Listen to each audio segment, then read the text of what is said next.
Hashtag short, guys. 2010, I want to say. PT Cruiser. Electrical issues, guys. I don't know. They say no lights, no turn signal, no nothing. Let's find out. All right, start it up. Left turn signal, nothing's blinking. Right turn signal, nothing's blinking. They even said the wiper blades don't work. Let's try. Nothing's moving. Oh, I got horn, but no lights, no turn signal, and no. Do I got real wipers? Where's my?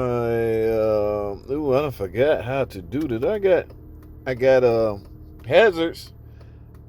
That's defaults. Yes, electrical issues.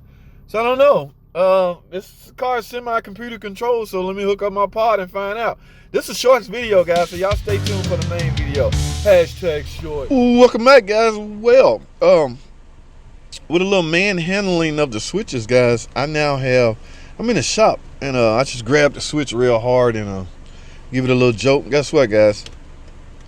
Y'all see that? Turn signal on the left, turn signal on the right. Now watch this. But do y'all see that? The wiper's working. So, guys, there's likely a problem with this switch. This is what we call a multifunction switch. Now, I want to say that this switch is monitored by a computer. However, there's no BCM on this car. All right. I want to say the controls are managed by this cluster. The cluster has a lot of responsibility, guys. Yes, its number one responsibility is to show you these warning gauges and things like that. It's mile per hour, tachometer, fuel, and temp. Yes, that's its number one priority. But it's also a module that monitors things like door input, door locks. I want to say even the multifunction switch. I won't know until I go look at a computer. All right. So, but for now, in fact, let's do that right now. Let's go over. Let's hook my scan tool up and let's go pod this thing and see what we got, guys. All right, y'all ready? Let's go to the computer. Let's get it. Ooh, righty, guys. I'm here at the computer. Now, what I want to go over with you.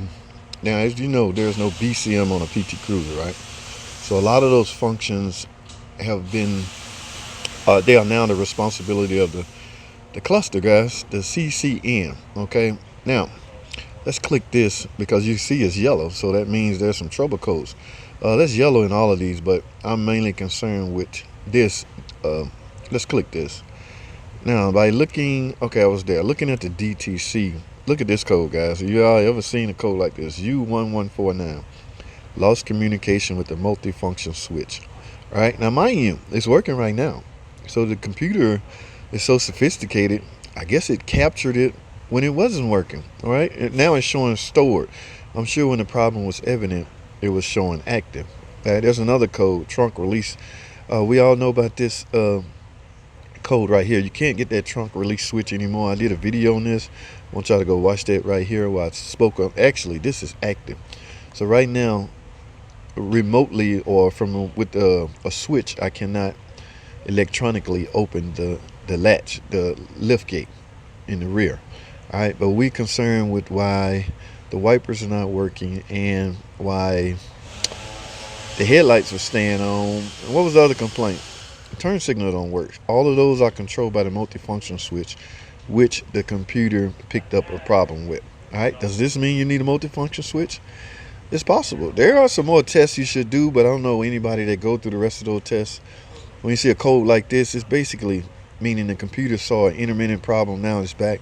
So we pretty much end up replacing the multifunction switch. I don't want to drag this video out.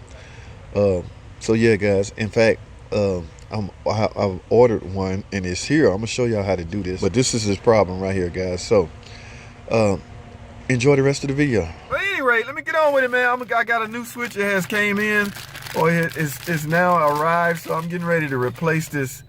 Let's just call it a multifunction switch. Nothing to it. Okay, you got a couple one electrical connector right here, and of course the cancellation knob is just held on really by guide pins and a screw that goes right here.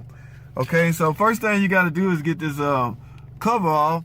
So because this is a simple, easy video, we're gonna yank this cover off and get this multifunction switch replaced. Let's get with get it. All right, let's get it, ladies and gentlemen. Like I say, the goal is to remove this cover. And here's the tools you will need: a Phillips head screwdriver, a T20 torque bit. And here's my new parts. So let's get this thing going. And you'll need this T20 to get this little torque bit off right here. It's only one of those. Okay, so that should be fairly easy. Now you're gonna need, you have 2 screws up inside of the panel. So let's get that off.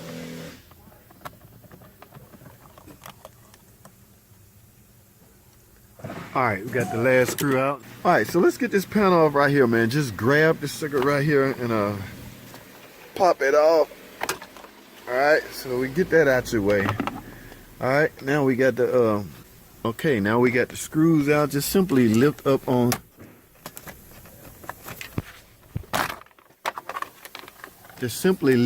the panel, remove the top panel. Alright, now remove the lower panel.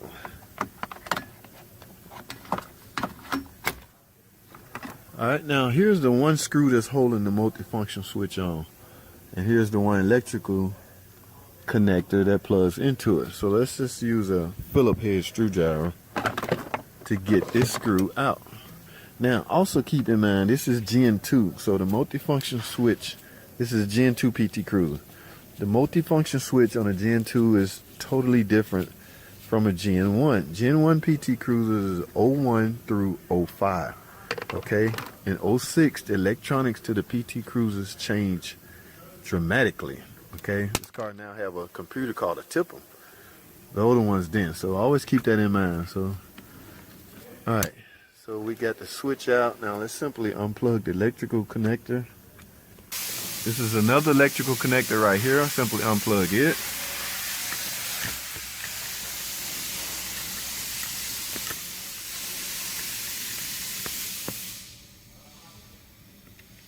And, ladies and gentlemen, there you have your switch.